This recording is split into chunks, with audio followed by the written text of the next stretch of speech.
I think public records laws are very important to ensure that there's accountability and that government is done in the open.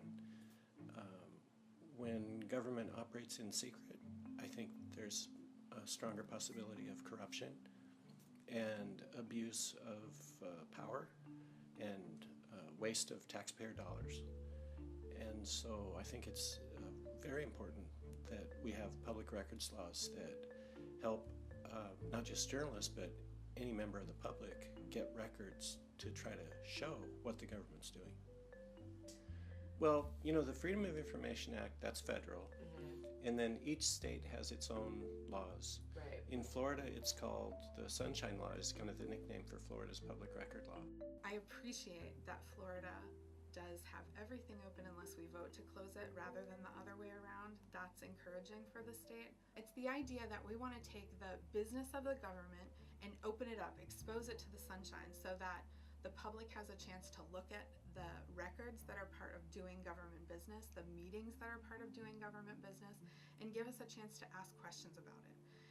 The Freedom of Information Act and public records laws need to be used. Journalists need to be using them constantly, or else they gradually get eroded and they don't work as well anymore. Our lawmakers and government officials have consistently pushed to make the laws weaker, not stronger. So it's more and more difficult to get information about our government. Florida is really unique because our sunshine laws are more extensive than they are in a lot of places. We're really lucky to be a working journalist in Florida because we have access to things that they don't have access to in other states. So in Florida, unlike, you know, some other states, records are open unless the legislature votes to close them. So in other places, there are a lot more things closed. As a journalist in Florida, I worked for the Miami Herald, the Tampa Tribune, the Fort Myers News Press, and I guess that's it. And so I did file, you know, public records requests from time to time. And agencies and local governments were pretty good about responding. And I think that they were good about responding because in Florida you have some very aggressive newspapers and you have a tradition of excellence in journalism. And I think journalists have an obligation to try to bring that information to light so that the public can look at it. I mean, that's how a democracy works. That's how it's supposed to work, at least. Right. We're supposed to expose problems, and then voters can look at it and decide whether they want to change the politicians that are there or push for changes in the law or whatever they want to do, because there are fewer watchdogs. There's fewer people out there filing public records requests.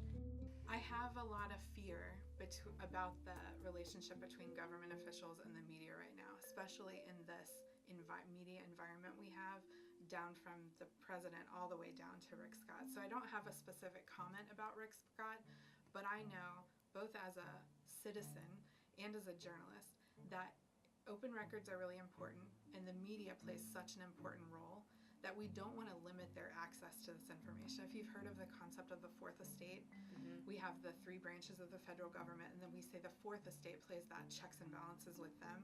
So as both a citizen and the person who's interested in reporting, it's really important for us to have that access and not to limit it.